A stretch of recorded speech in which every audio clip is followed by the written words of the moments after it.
Hey y'all, Eat Mo Pie here, and the servers just blew up. I'm back again. This is my dwarf monk, and yeah, I'm still lagging. It's pretty awesome.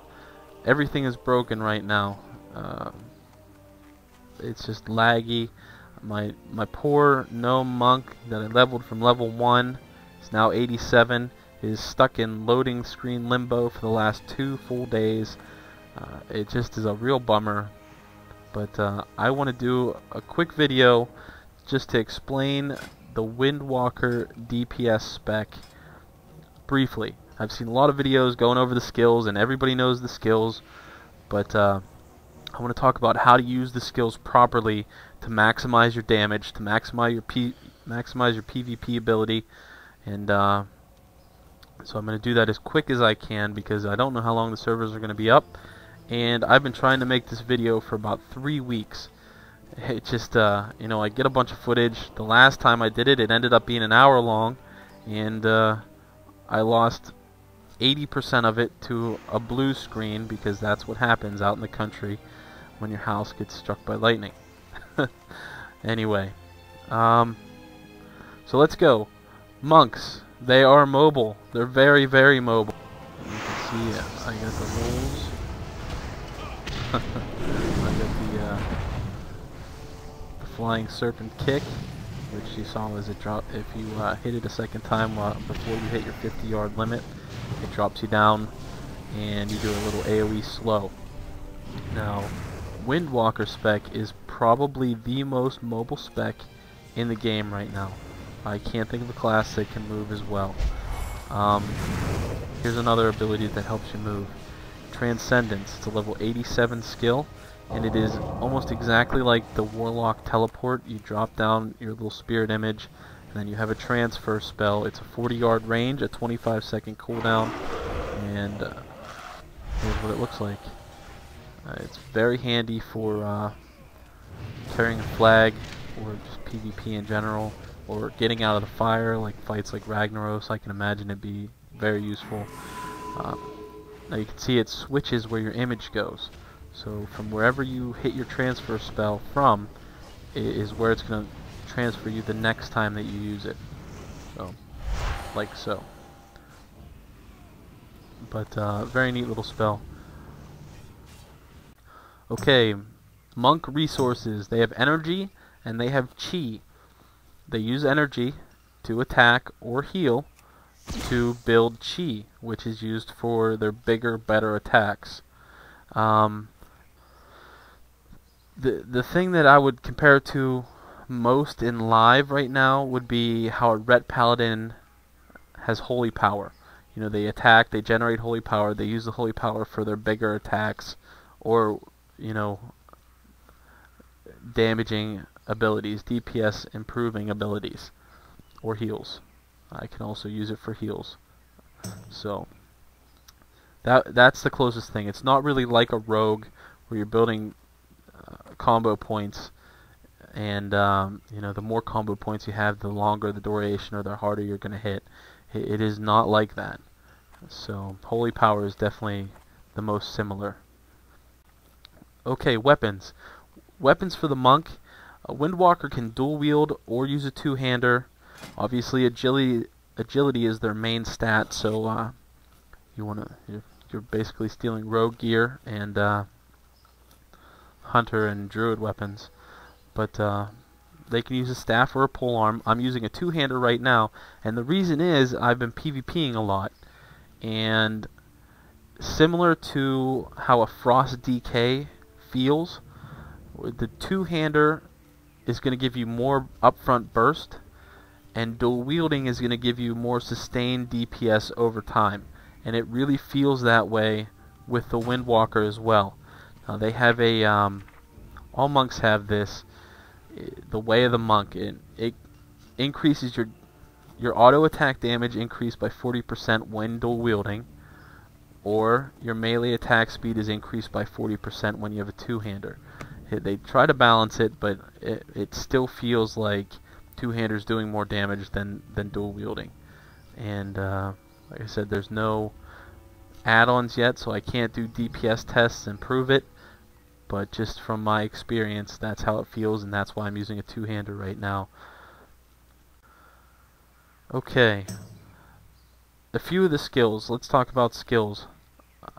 When you spec Windwalker, you get a few things. You get Rising Sun Kick, which is your hardest hitting single target attack. Now this also does a lot of different things. First of all, when you use it, it gives you a buff. Most of the time. It doesn't give it to you all the time, as you can see. Let me show you the buff. Here we go. Tiger Brew. When you consume this, it increases your damage by 2%. Now this stacks 10 times, up to 10 times. And the Tiger Brew, this is what you use to consume it. It's a 1-second cooldown. And you can use it anytime. I mean, if you want to just increase your damage by 2%, you can do that. It's a 15-second buff. And there's going to be a ton of theory crafting on it. Currently, I try to use it between 8 and 10 stacks. You don't want to waste... there's no sense in sitting on it at 10 stacks. So use it up and don't waste the DPS. But it's a neat mechanic. Now also, Rising Sun Kick puts a 2 debuffs on your target. The first is a Mortal Strike. It's 25% reduced healing for 10 seconds. The second is a damage increase. It increases damage by 10% for all of your abilities for 15 seconds. Now this is an 8-second cooldown, and you're pretty much going to use it on cooldown. So you can see the little debuffs up there. They make a big difference. Monks are very much about relying on your procs, which I'll explain in a second, and keeping your buffs and debuffs up. Sort of like playing a rogue or a feral maybe. Okay, some other abilities. Spinning Fire Blossom. This is a neat little one. It is a 50-yard range. You have to aim this ability. It doesn't do a lot of damage, and if you miss, it doesn't cost the 1 chi that it does cost, if that makes sense. Now the cool thing about it is when you hit a target that is farther than 10 yards away, you root that target for 2 seconds.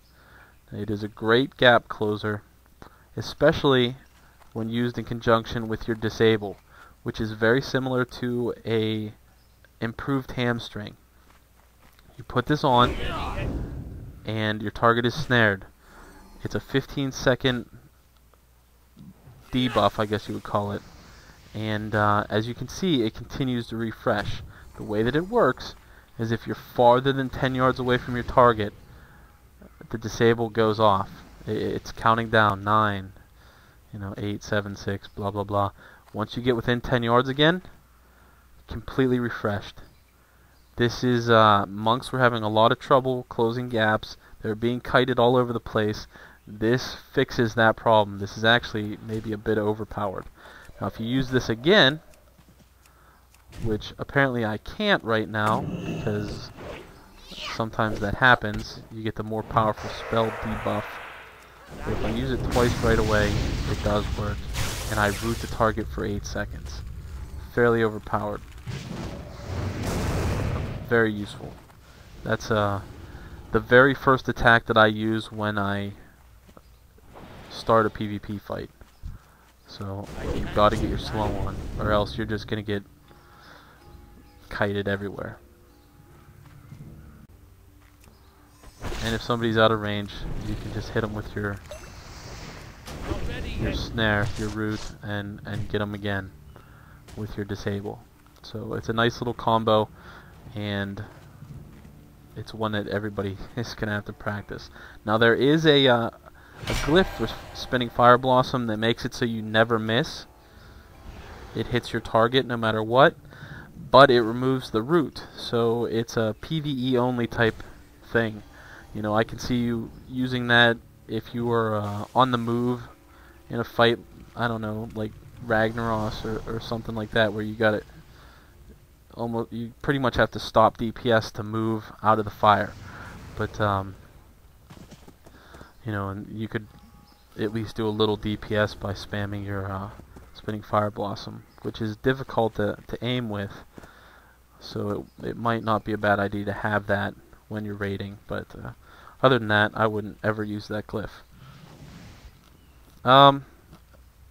Everybody's seen the ranged disarm.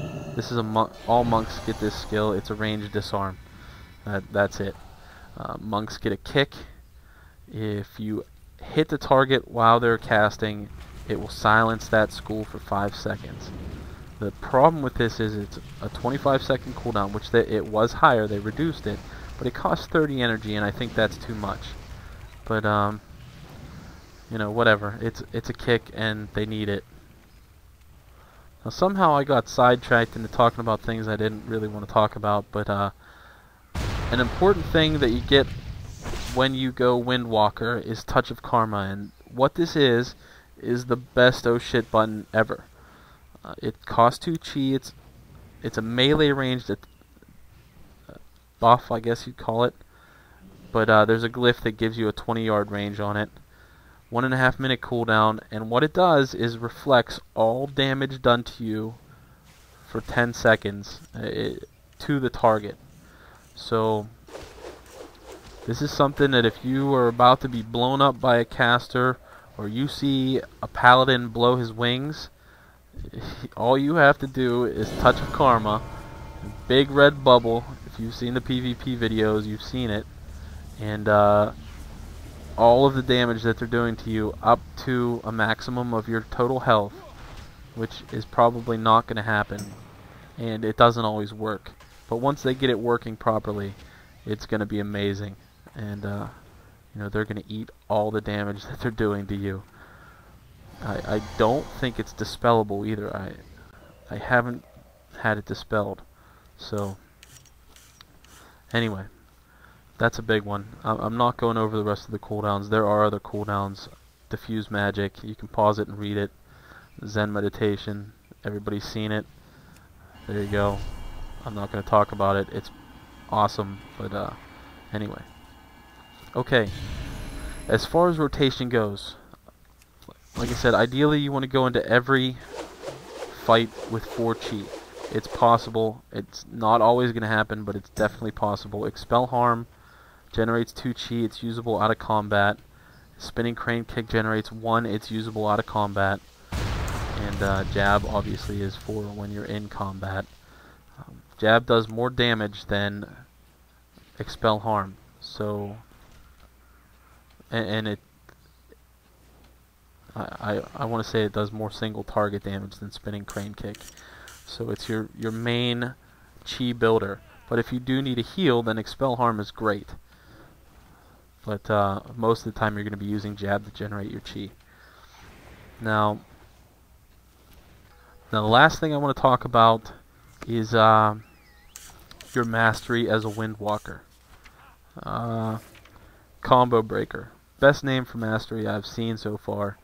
And it grants a 20% chance for your jab, which you're spamming fairly often, to make your next Tiger Palm or Blackout Kick free and cost no chi.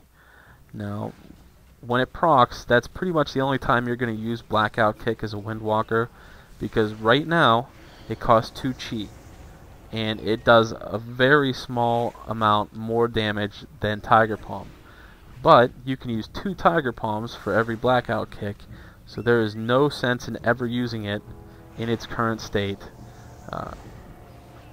unless it procs and it's free. But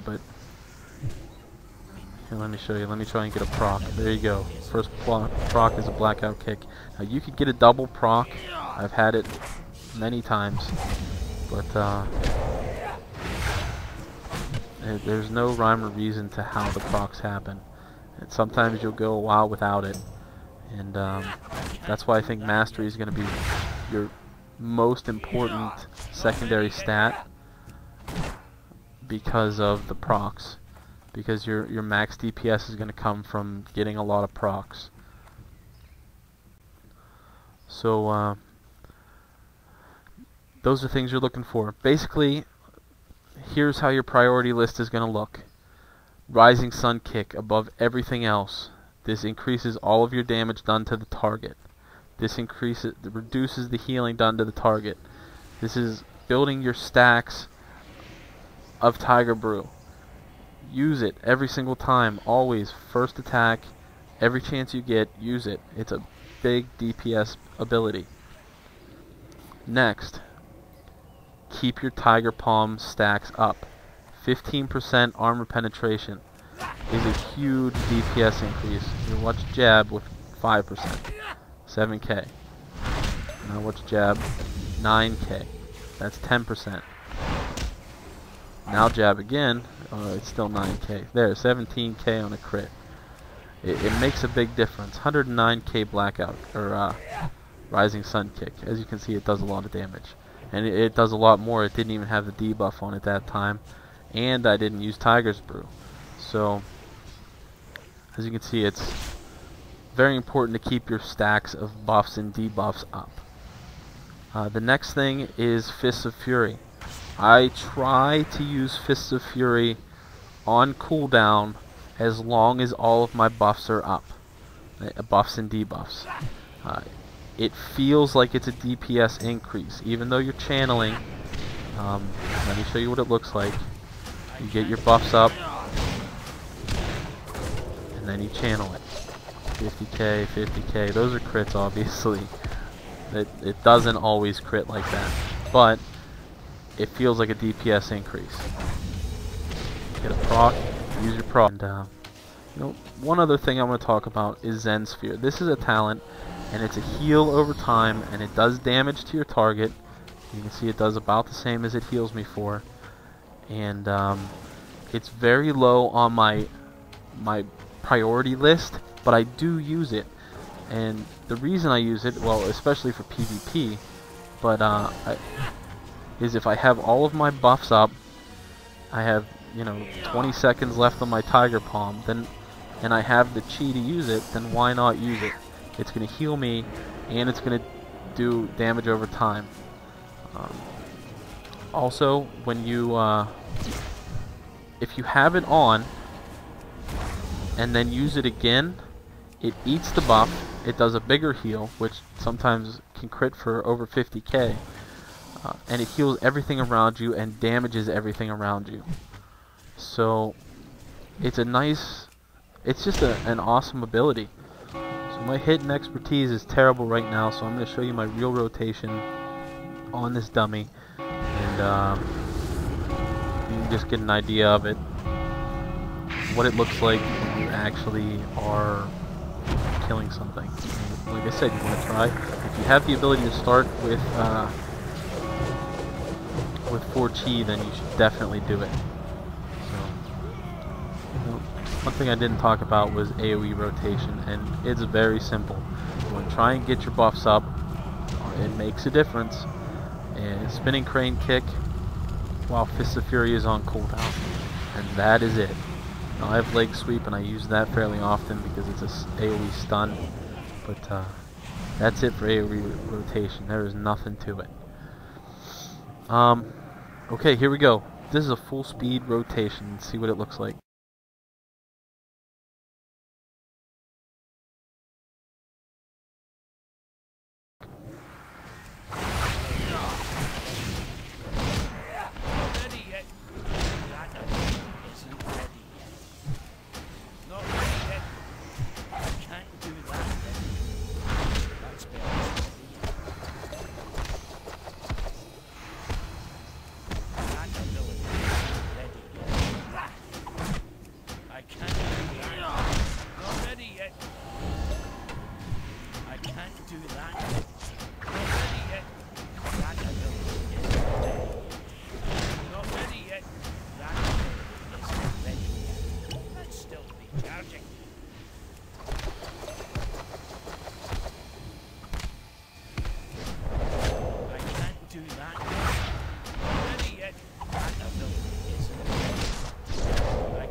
I don't know if you saw, but I missed there with jab, and it does not generate chi if you miss, so it is very important. And that's really about it. There's not much else to it. It's a fairly simple rotation. It's just a matter of, you know, keeping your buffs up and such. And there's your finisher. Now, obviously, once there's add-ons and things, it's going to show. There's going to be add-ons to show your stacks of Tiger's Brew and things like that, and you know, that'll be excellent. Now, like I said, with AoE rotation, this is pretty much all it is. You're gonna hit a target, you try and get your stacks up. Now, if you don't, it's not that big of a difference, but you can see the AoE damage. It's not bad. Now, here's the thing with Fist of Fury. I can't reach those other targets, so yeah, I was able to reach that one. But it's got a limited range, and that's why I think they're going to change that. Because you sometimes get people jumping out of it, and it just ruins everything.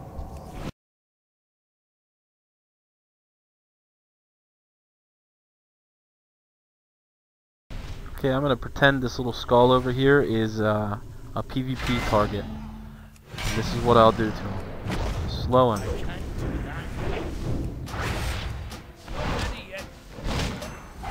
Stun. Procs.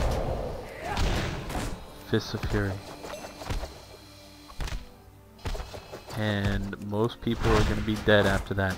If you get all of those in a perfect world, if all of that works out just like that, then you are not going to lose the fight.